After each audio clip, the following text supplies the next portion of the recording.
இதுவரைக்கும் இந்த திருமண நிகழ்ச்சியில் கலந்து கொண்ட ஒவ்வொருவருக்கும் நன்றிகளை வாழ்த்துக்களை நாங்கள் தெரிவித்துக் கொள்கிறோம். கர்த்தர் தாமே பிள்ளைகளை ஆசீர்வதிப்பாராக. ஆண்டவருக்கு நம்ம நன்றி சொல்லி ஜெபித்து நம்ம படிக்கலாம். பரிசுத்த பிதாவே, இந்த நாளிலே கூடப்பா இந்த திருமண ஆராதனையை தேவன் ஆசீர்வதித்து கொடுத்தீங்க. இப்பொழுது கூட நடக்க இருக்கிறதான வரவேற்பு நிகழ்ச்சியிலும் உடைய கரம் கூட இருந்து வழி நடத்துவதாக. சகல துதியை நம்ம உமக்கே செலுத்துகிறோம். இயேசு கிறிஸ்துவின் மாறாத நாமத்தில் தாழ்மையை ஜெபிக்கிறோம் எங்கள் நல்ல பிதாவே, ஆமென். இப்பொழுது மணமகளும் வெட்டிங் மார்ச் அவங்க செய்வாங்க. அப்பொழுது மங்களம் செழிக்க என்ற பாடலை நாம் பாடுவோம். வேதவாக்கலாம் அப்படின்னு நினைச்சாங்க. ஒரே நிமிஷம்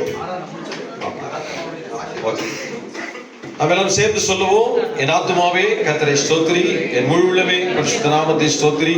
என் ஆத்துமாவே கர்த்தரை ஸ்தோத்திரி, அவர் செய்த சகல உபகாரங்களையும் மறவாதே. நம்முடைய கர்த்தராயிருக்கிற இயேசு கிறிஸ்துவின் கிருபையும் பிதாவாகிய தேவனுடைய அன்பும் பரிசுத்த ஆவியானுடைய அந்யோன்ய ஐக்கியமும் நம் அனைவரோடும், விசேஷமாய் திருமண வாழ்க்கையில இணைக்கப்பட்டிருக்கிற நிக்சன் மற்றும் லில்லி எப்சிகாவோடும் இன்றும் என்றும் சதா காலங்களிலும் நீடித்து நிலைத்திருப்பதாக. கர்த்தர் உங்களை ஆசீர்வதிப்பாராக. ஆமென், ஆமென், ஆமென். தேவனுக்கு மகிமை உண்டாகட்டும். எல்லாருக்கும் கீழே ஒரு welcome drink juice refresh juice வச்சிருக்காங்க. வெளியில போகும்போது குடித்து விட்டு நீங்க அங்க வரவேற்பு நிகழ்ச்சிக்கு அந்த இடத்துக்கு அந்த மண்டபத்துக்கு எல்லாரும் ரெடியாக வந்துருங்க. அங்கே ஒரு 15 நிமிஷம் அது வரவேற்பு குடித்த உடனே நம்ம உணவு ஆயத்தமாக இருக்கிறது நீங்க சாப்பிட்டு விட்டு செல்லலாம். இவ்வளவு நேரம் நீங்க பொறுமையோடு இதில் கலந்து கொண்டீங்க. கர்த்தர் உங்களை ஆசீர்வதிப்பாராக. தொடர்ந்து மற்ற நிகழ்வுகளிலும் கூட இருந்து பிள்ளைகளை வாழ்த்தி செல்லுங்கள். ஆமென். தேவனுக்கு மகிமை உண்டாகட்டும். நன்றி.